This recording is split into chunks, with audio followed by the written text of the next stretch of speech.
and welcome to the first episode of Fast Track, SIPPIO's brand new accelerator program that supports ambitious carriers to bring voice into Microsoft Teams and Zoom.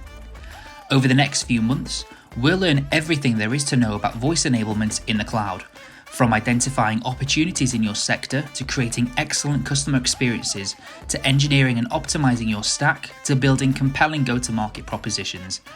Whether you're a complete beginner or already enabling customers in their favorite collaboration apps, the Fast Track program is designed to give you the best foundation to start enabling voice in Microsoft Teams and Zoom today.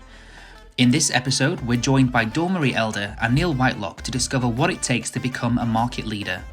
With so many programs and pathways to consider, this session will introduce you to the world of cloud voice enablement, giving you all the information you need to make informed choices about the best way forward for your business. First up, we're going to take a look at some industry headlines to get a sense of where the market's at right now. So all of these headlines are very, very recent. I've read all of these articles over probably the past 6 weeks to 2 months. And as a great philosopher once said, the only thing that is constant is change. And I think this really illustrates that telco is changing. There's a lot of reasons for it, and we won't dissect those today. But some of those news headlines are showing you that the traditional giants, may be on their way down the path of Blockbuster. And there's also a lot of new stars that are rising to the top. Some of those are Microsoft and Zoom, and that's what we're here to talk to you about today. We talk to a lot of leading industry analysts and investment firms and kind of keep our ear to the ground in terms of what the pulse are. There's a lot of people that really believe Microsoft is going to dominate the future of telco. And I'm sure that makes a lot of people that have built their livelihoods and their businesses around that with other solutions, a little bit nervous. I do think that Zoom has an opportunity to really give Microsoft a run for their money with the second mover advantage. And I also think that once other players like Google or AWS or Slack see the success of moving voice, making and taking calls into collaboration platforms, that we'll see some others enter into the marketplace as well. So this will lay out the foundation of our call today, which is really to talk to you because you're probably considering about going down the path of Microsoft and Zoom and adding those into your business as revenue generating solutions. So as you point out, Dawn Marie, the amount of news and data points we're getting is increasing. That's being really driven by the customers. They create the demand in the marketplace. The points raised there in that previous slide really show how that market direction is changing. Everybody's aware probably of the recent announcements from Microsoft and Zoom. There's 12 million PSTN users in Microsoft. There's now 4 million plus users in Zoom. But it's the insights behind that are actually the real interesting data points. Firstly, Microsoft's number doubled in the last 12 months. Zoom's had 33, if not 40% in the last year. That's right. And what we're seeing and hearing from the carriers and MSPs in our ecosystem is it's the customers themselves that have been on a journey since 2020. The world, obviously, in many respects, was turned upside down in 2020. But since they've been going through a very pragmatic process of setting up their hybrid working strategy, getting their security in place, getting their policies for their workforce in place, now got to the pillar which is called telephony. How do we create the hybrid working strategy? And in order to do so, we've now got to solve for our telephony, which in many cases is still attached to a on-prem PBX or maybe a first iteration VoIP platform. So the customers are now driving and asking for help from carriers and MSPs. And I think that's why we're seeing this exponential growth in these numbers, because again, firstly, the customers need this to do that strategy. The other data point that is really worth pointing out at the beginning of the call, if you think about it, 12 million users in Teams using PSTN. There's 280 million users in Teams. That's so a lot. The target addressable market there's a lot of opportunity out there for carriers and MSPs to go at. So exciting times. Yeah, and probably the same thing for Zoom, because I think their numbers are a little bit harder to figure out, but it's usually around 200 million people are using meetings on a day-to-day basis. So if only 4 of them are using phone, there's a lot of upside, there as well. Two of the most important questions that we always suggest that people ask themselves if they're thinking about going down this path is, what percentage of the TAM do you really think that Zoom and Teams will land? Like, are you buying into this? Are you feeling it? Are you hearing these questions and desires from your customers? Are they driving you down that path? And if so, why do you want to offer this? And what do you think you can land out of your customer base? You have to have a really good idea of what you think your own total addressable market is, not just the worldwide total addressable market as you're considering this. And it's a good point, because if we move to the next slide, the target addressable market for either a carrier or an MSP is sometimes driven by how they can help a customer. And again, as we've spoken with our ecosystem, as we take feedback and ultimately take direction from market, as customers, whether they're enterprise or mid-market or SME, are moving into this space, 3 or 4 things are top. And firstly, they look upon Teams and Zoom as the single pane of glass. They want to give their workforce a simple and balanced operating environment. So pane of glass, Teams, Zoom. I can IM in there. I can manage workflows in there. I can manage content and assets in there. But most importantly, I can make calls from those environments. So again, I haven't got to worry about 3 or 4 apps to run a business or modern workplace. But if you look at what's of mind for customers, it's really 3 things. The hierarchy piece we've already spoken about. I think it's a pretty obvious one. Because want to be ready for the future and enable their workforce to work from anywhere. From a financial perspective, they're looking at productivity. How can we make the day job optimal for our workforce? How can we give them everything in one environment, namely an application, collaboration app such as Teams or Zoom? And then also balancing that financial aspect is, okay, I've invested in Microsoft or I've invested in Zoom for meetings. How can I get more out of that investment? How can I possibly step away from legacy or technology debt that is not serving purpose? It could be an on-prem PBX or, again, a first iteration VoIP platform that is not integrating natively. So again, those are 3 things that are really top of mind for customers. There's some points on this screen. But I think that's where we're seeing most of the carriers and MSPs major to ensure that they can deliver value to the customer business outcome perspective for those clients. Yeah, and we have hundreds of thousands of customers now utilizing the service that we brought to market. So we pull them. So these are the responses that they provide. And you notice that these things are mainly business outcomes. These are not feature and functionality. Customers today assume that the features and functionality that they want are built in. So I know sometimes when I get an RFP that slides across my desk and it's all this, do you have hunts? Do you have AA? Do you have queues? I'm like, wow. Some of these folks are just regurgitating old old documents from 20 years ago and trying to fit that into a modern solution. So really having your finger on the pulse of what customers want and ensuring that your offers match up with that will give you a leg up as you're going down this path. Yeah, and just to add some insight, I mean, some of the most successful wins we've seen in our ecosystem, again, courtesy of our partners, has been where they've almost challenged the customer to that thinking. You don't want 100 feature function benefits. In fact, I think the stats are there's 16 or 17 attributes now to telephony inside a collaboration environment, because the tool is doing so much more anyway. And those 15 or 16 sort of basic attributes serve for 95% of the business users this day and age. So the world is becoming a little bit simpler. And it's being delivered in a different way through that sort of collaboration and single pane of glass principle. Carriers that are considering entering this space, really need to be considering for themselves what are the business outcomes that they're looking to receive within their own environment, right? So it starts with what are you wanting to do? Because some of this may be a small change for you, or this could be a larger change for your business to add Teams and Zoom into your environment, especially with all the things we're going to talk about shortly about the how. So, really, you should be looking at how to accelerate and speed to market. If you're building this one by one, that's going to take an awful long time to get to the levee with those sandbags. You want to really focus on developing something that's ready for consumption that your customers can opt into easily, like Netflix. If you had to build Netflix, nobody would have ever signed up for Netflix.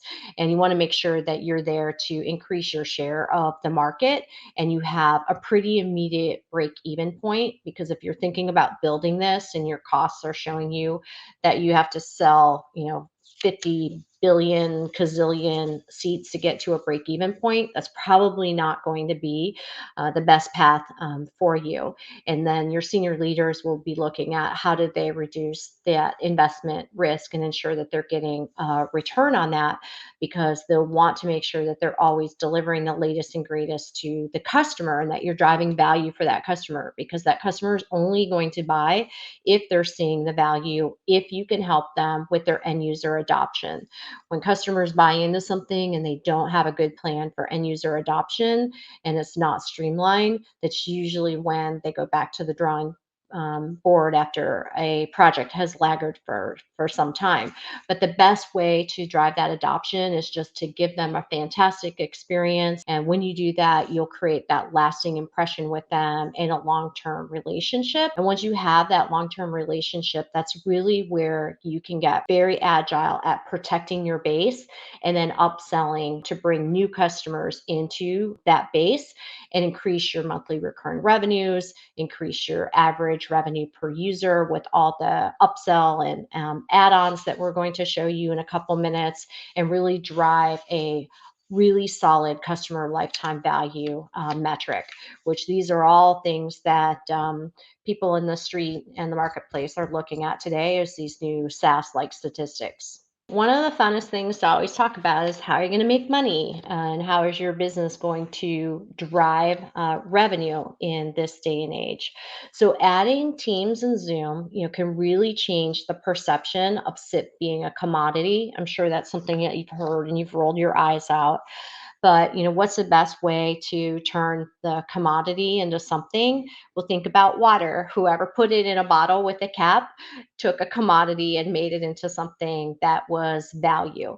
And if you take your SIP services and you wrap these different layers around it, you really can drive value to your customer. But you've got to have that Teams and Zoom offer at the core of your offer. So then you can start to add these incremental types of services and add-on features. So phones are a big thing still, believe it or not, live meeting events, and also conference room equipment. A lot of places are outfitting their businesses in new and modern ways to be less cubicle and more in a general, work environment, so people can interact when they're tired of sitting in their dining room like me. And then the next thing that we're really seeing take off and customers ask for are third-party applications. So voice is what you need at a core to drive these third-party applications, and third-party applications like call recording so that you can understand sentiment, call recording so that you can derive some of the meeting notes out of it without having to sit there and write things down, and you can share it out with people. There's also like business insights along that line. And I think some of the things that people have at home, like Alexa and Hey Google, are really driving the need where we want to have others, AI, thinking for us in the workplace and showing us things that maybe we didn't know because we're not doing, data mining or data analysis through our own meetings. And then, believe it or not, you can't entirely get away from the past because everybody's still got a fax machine. Everybody still needs a contact center. Everybody still, has elevators and fire alarm systems. So the ability to offer them the ease of integrating with those traditional solutions that are kind of here to stay for a while is probably the number one thing that I see in the here and now.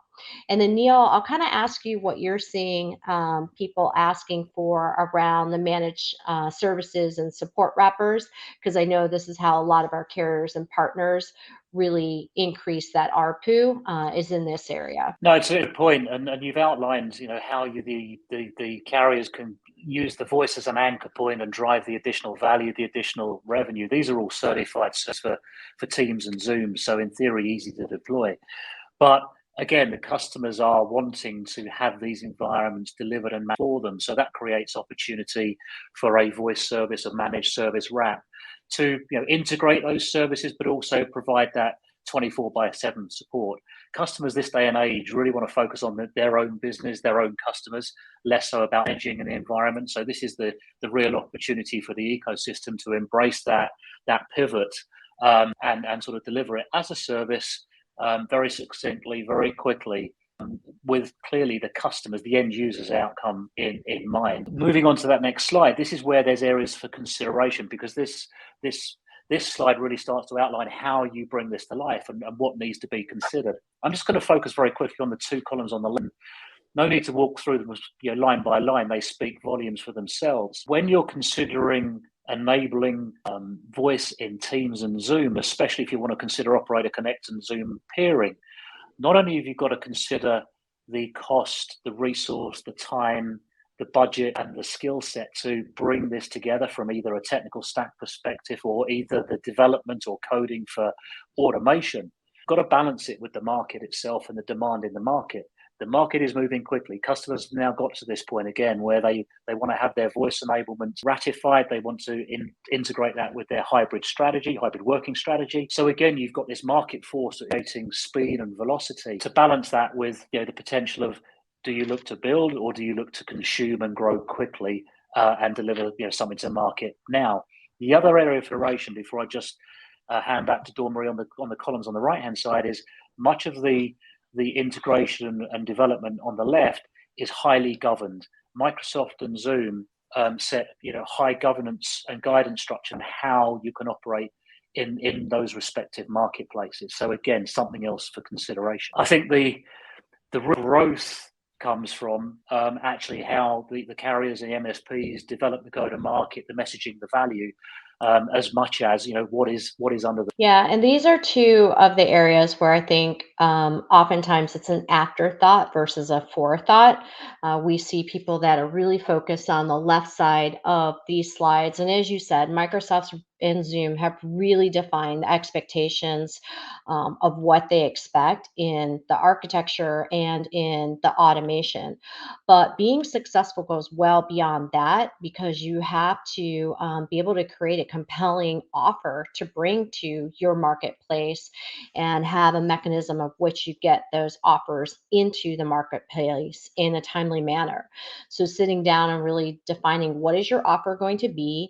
How does it differentiate from everybody else's offer out there? Because every phone seat, whether it's Microsoft, Zoom, or the traditional players, is your competitor now. And then it's looking at the market and understanding the price points that it holds. So, what's the right price point to strike to ensure that you're getting the right revenue and margins in your business, but you're also providing the customer with something that's compelling. And then partnering with your marketing team on how they're building that go-to-market strategy, ensuring that they understand the segments that you're selling into, where's the lowest hanging fruit, what's going to be some of the customers that you have that are going to be a lot longer sales cycles, and starting that conversation with them now so that it pays off sometime in the future. And then there's other pieces to consider in terms of that customer segmentation with your current your service area, and then how you'll keep up with the Zoom and Microsoft program updates. And then there's financial pieces all around this, right? So what's going to be your time to revenue, and how many seats do you have to sell based on the investment that you've made in order to get to a break-even point? And then how do you move that break-even point closer to you as opposed to further away from you? So let's take that same data point and now spin it into the eyes of the customer. In respects, they are just looking to you as a trusted advisor to help them on a journey. They'll show you the as-is environment. Where are they? You or they will already have defined where they want to get to and what that drives or delivers for them as far as business operational benefits, and ultimately for them as well. If you look at the deliverables that are required to supply the customer with a great experience, both from engaging through to ordering, through to provisioning, through to management, we've broken it into sort of four sectors. Again, just for insight at this stage, top left is really what's under the hood. These are the component parts that drive the outcome. Bottom left is where you're talking around customer engagement What is their experience when they outreach to you, either in Operator Connect, because it's a buying process rather than a selling process? So, what's their experience going to be when they first engage with you through either the tenant, the Microsoft tenant, or the Zoom environment, or come to your website? There's also the aspects of how are your salespeople, whether they're internal or external based account owners, how do they engage with the client? What's their understanding of the value prop? What are they trying to explicitly do for the customer at that point? So that's all around market insight, market expectation. Top right, and Dawn Marie's already covered these points, but again, worth reinforcing. As you are building this environment, as you're looking to take your customers on a journey, clearly having something that has high customer experience, has lower touch to take the client to market, and integrates with either your operating environment, but also could do the same for the customer, brings in that API and integration work. And ultimately, bottom right is encapsulating that whole customer experience journey. So again, all of these key points, these program deliverables, are required to drive the business outcomes you're looking for, but in doing so, giving your customers the reason to come and work with you rather than your competition. So we've talked a lot about establishing, that this is a marketplace and things that you need to consider as you're entering into this marketplace. But now I want to switch to the how. What are the different pathways that you, as a carrier or service provider, or anybody else that's considering this, should be looking at as options for you? So I'm going to start at the top of the clock. That might be noon for me, but midnight for you if you're on the other side of the world. But certainly building out direct routing and Zoom peering, you can do this one by one for your customers. That's the way that the initial offers for Microsoft and Zoom were brought to market. And you can get yourself into something that's ready to sell as a professional services offer. If you are fortunate enough to develop some good IP around this and make your process really predictable and repeatable, you can gain some speed to market. And then you can also do some custom things around legacy integration and analog support. Schools, hospitals, hotels, black phones might be here to stay on walls and nightstands and desktops. So you'll see that customers will ask for things like that. Another path to consider to go down is through a business partner. So somebody that has built direct routing and Zoom peering as a service. And they may have a platform for that with all the tools and bells and whistles that you need already. Some of these platforms that are in the marketplace allow you to bring your own dial tone so that you're really extending the value of your SIP services and enhancing your EBITDA by then creating a white label wrapper around their solution. So that's really important to look at what the different providers that have been in the marketplace for a while offer you in terms of choice. At the bottom here, as we're getting to 6 a.m. or 6 p.m., depending on where you're at, are the two programs that Microsoft and Zoom have brought to market. These are probably the two things you hear about the most because they're advertising them.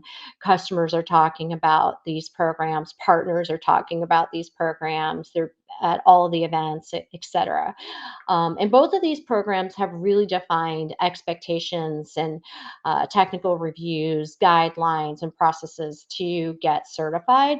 But one of the things that can be daunting if you're newly entering this is just the amount of investment that's needed, as well as the amount of innovation and thinking through that customer experience and how are you going to build it through the automation layer.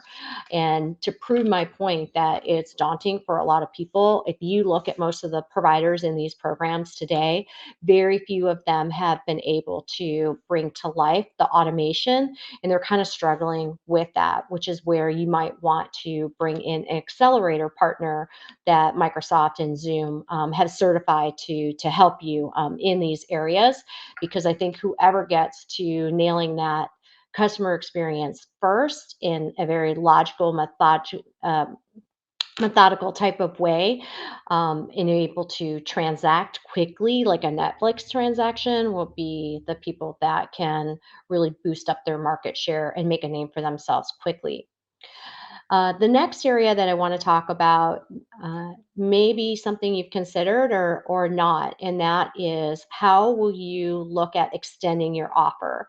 If you're a carrier that is in one particular geography and you run across a customer that's got a few users on the other side of the world or in a different country where you yourself don't provide services, how will you partner with somebody in this space in a way that makes sense, in a way that the customer's not buying 3 or 4 or 5 different solutions and trying to piecemeal them together, but you're offering them a white label type of experience where the customer doesn't know that they're getting Bali from you and they're getting Guam from somebody else. And then the last piece is around the APIs. So whether or not you are in either program, or you're building it yourself, or you're using an accelerator, you really need to think about here and now as well as futures, because APIs are your way to support integrations both for the internal business considerations that you'll need working or interacting with your ERP system or your order management system or your credit card processing system, etc. But you also need integration for your partners. If you're selling through partners, not everybody does, but if you are, the channel ecosystem will demand things around data and information for their own reporting and to do their own billing and invoicing. And the last piece is customers. Customers have asked to receive data about the different types of calls that they're making, perhaps from a call detail record, or they may want to cross charge back to department level. So all these different considerations need to be thought through, and you may not bring everything around the clock to market at one time. In fact, most people seem to start at noon and then work their way up to midnight and break off those pieces, as it becomes feasible for them and as their customers are demanding it. So with that, we've covered a good amount of information today, and I think the education piece of our meeting is ending here, but we want to leave you with some homework, and you can take these questions away to really kind of consider where you're at in your journey and what's important to you, and take these and sit down and work them on the back of a napkin. Maybe you have a pint or a glass of wine with that napkin, and consider what are the things that you need to do. And certainly we're here to help you and answer any questions and give you guidance from our collective knowledge. We've been doing this for 3.5 years, and Neil and I like to talk, as you've seen today. Thank you, Dawn Marie and Neil. So, where are you heading?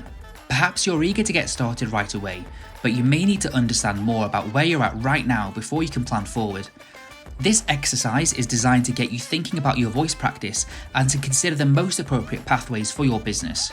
So, what is your desired business outcome? Is it direct routing, extending your coverage, becoming an Operator Connect or Zoom peering provider? And how does this fit with your offers? What's your market demand? Are you going to be selling to your existing customers or creating demand elsewhere? And what do you need to build versus what do you already have? Take a look back at the program deliverables. How do these match up with your existing stack? And finally, which pathways do you want to take? Not every route to market is as direct as others, so focus on the solution that gets you to your customers fastest. That's all for today. Thank you for joining us. In the next session, we'll take all the insight that you'll gather over the next few weeks to learn how to create an excellent customer experience with automation at the core. As ever, if you're keen to get started or just want to ask more to Dawn Marie and Neil, we're here to talk. Just follow the link in this video to make an appointment. See you next time.